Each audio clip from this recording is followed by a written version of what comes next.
10:30টার সময় ঘটনা। যারা আহত হয়েছে মেহবুল হাসান এবং তার স্ত্রী নাসরিন আক্তার ইপ্তি, এরা দুজন মূলত আহত হয়েছে। তারা মোটরসাইকেল দিয়ে ওই দিকে যাচ্ছিল, তার বাসার সামনেই ছিল, একটু জাস্ট ঘটনাস্থলের 2টা বাসা পরে।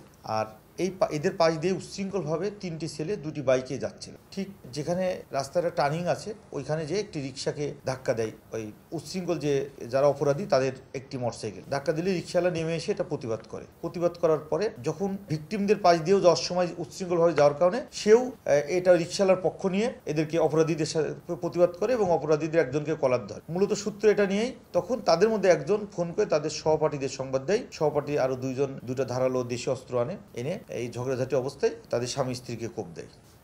এখন পর্যন্ত এরা অতীতে এদের নামে মামলা টামলা নাই, তবে উচ্ছৃঙ্খল ওরা। বয়সও তাদের 22 বছর একটা, 25 বছর একটা, আর যারা ওদের সাথে ছিল তাদের বয়সে এরকম। এটা একদম একটা বিচ্ছিন্ন ঘটনা, কারণ এটা কোনো উদ্দেশ্যপ্রণীতভাবে এই অপরাধটা ঘটে নাই। রাস্তা দিয়ে যাওয়ার সময় ঝগড়াঝাটির পর্যায়ে তাদের সহপাঠীদের ফোন করে আনছে, যেটা সিসি ক্যামেরা ফুটেজ এবং স্থানীয় চাক্ষুষ সাক্ষীদের জন্মদিন থেকে আমরা ইতিমধ্যে জানতে পারছি। তো এই বিষয় নিয়ে আর আপনারা জানেন আমার থানা এলাকায় আমি গত 6 মাস যাবত এখানে আছি। এখানে এই ধরনের ঘটনা একটু ঘটে নাই, এবং যে কয়টি ঘটনা বিচ্ছিন্ন ঘটনা ছিনতাইকারী ঘটনা ঘটছে আমরা প্রত্যেকটা ঘটনা আমরা কুল উদ্ধার করছি, এবং আমার থানা কোনো ডাকাতি কোনো চুরি ওই ধরনের যা ঘটনা ঘটছে সকল ঘটনা আমার উদ্ঘাটন আছে আর কি। একজন আসামি স্বীকারোক্তিতে দেখা যাচ্ছে যে 5 জন ছিল, তারা প্রথম 3 জন পরে 2 জন এসে যোগ দেয়। এদের মধ্যে আমরা 2 জনকে আটক করতে সক্ষম হয়েছি।